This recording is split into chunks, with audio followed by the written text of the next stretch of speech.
ब्रेकनंतर बिहारमधून एक मोठी बातमी आहे। बिहारमधील बिहार शरीफ या ठिकाणी मगडा भागात माता शीतला अष्टमीच्या दरबारात मोठी गर्दी उसळली असताना अचानक यात चेंगराचेंगरी झाली आणि दुर्घटनेमध्ये 8 जणांचा मृत्यू झाल्याची माहिती समोर येते।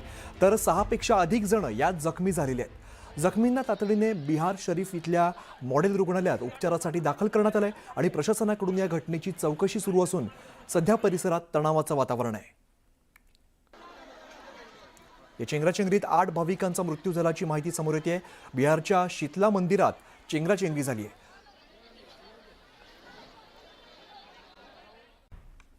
नमस्कार, मी सुवर्णा। 12च्या मुलुक महाराष्ट्राला सुरुवात करूया। सुरुवात काही महत्त्वाच्या घडामोडींनी। अशोक खरात प्रकरणासंदर्भात रोज नवनवीन गोष्टी समोर येत आहेत।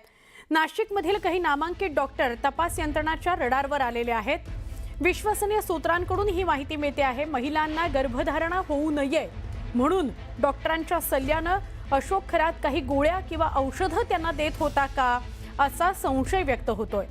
महिलांना संमोहित करण्यासाठी देखील काही औषधांचा वापर केला जात होता का, असा प्रश्न उपस्थित केला जातोय।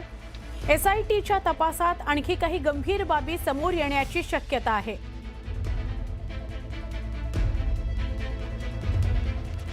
आमचे प्रतिनिधी लक्ष्मण घाटोळ यांच्याशी बोलूया। लक्ष्मण, हा अजून एक अँगल, त्या महिला ज्यांचं शोषण त्यानं केलं त्यांना काही गुंगीचं औषध तो देत होता का, त्यांना कसं संमोहित करत होता, किंवा त्यांना गर्भधारणा होऊ नये म्हणून काही डॉक्टर्सशी तो संपर्कात होता का, हाही अँगल महत्त्वाचा आहे। लक्ष्मण,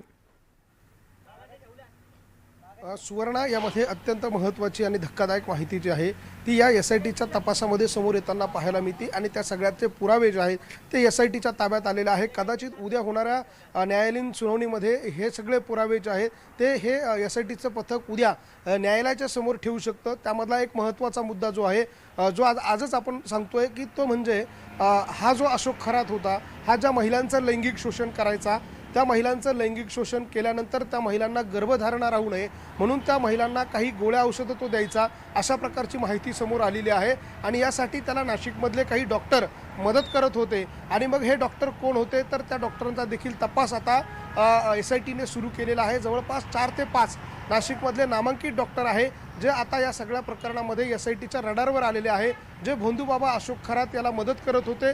महिलांचं लैंगिक शोषण झाल्यानंतर त्या महिलांची गर्भधारणा राहू नये म्हणून अशा स्वरूपाचे काही औषधं तो त्या महिलांना देत होता, अशा प्रकारचा संशय SITला होता। आणि त्या सगळ्याच्या अनुषंगानं या सगळ्या प्रकरणामध्ये तपास जो आहे तो केला जातोय।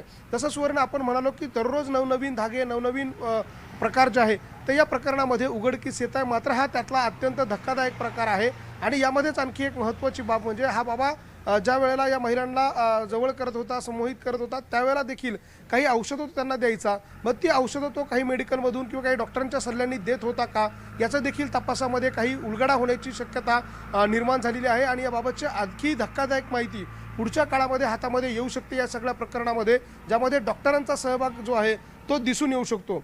आणि सुवर्ण, एक यामध्ये आणखी एक महत्त्वाची बाब सांगायची ती म्हणजे अशोक खरातची जी ट्रस्ट आहे त्या ट्रस्टवरती एक डॉक्टर जे आहे ते देखील डायरेक्टर आहे, जे नाशिक रोड परिसरामध्ये एका हॉस्पिटलचे नामांकित डॉक्टर आहे। आणि ते डॉक्टर त्या अशोक खरात याच्या ट्रस्टवरती विश्वस्त अर्थात सदस्य देखील आहे। त्यामुळे त्या डॉक्टरांचा या सगळ्या प्रकरणाशी किंवा या सगळ्या प्रक्रियेशी काही संबंध आहे का, हे देखील तपासलं जात आहे। आणि अशोक खरात याला मदत करणारे जे डॉक्टर आहे ते देखील या सगळ्याच्या निमित्तानं आता SITने आपल्या रडारवर घेतलेले आहे। नक्की धन्यवाद लक्ष्मण, आपण माहिती दिली त्याबद्दल।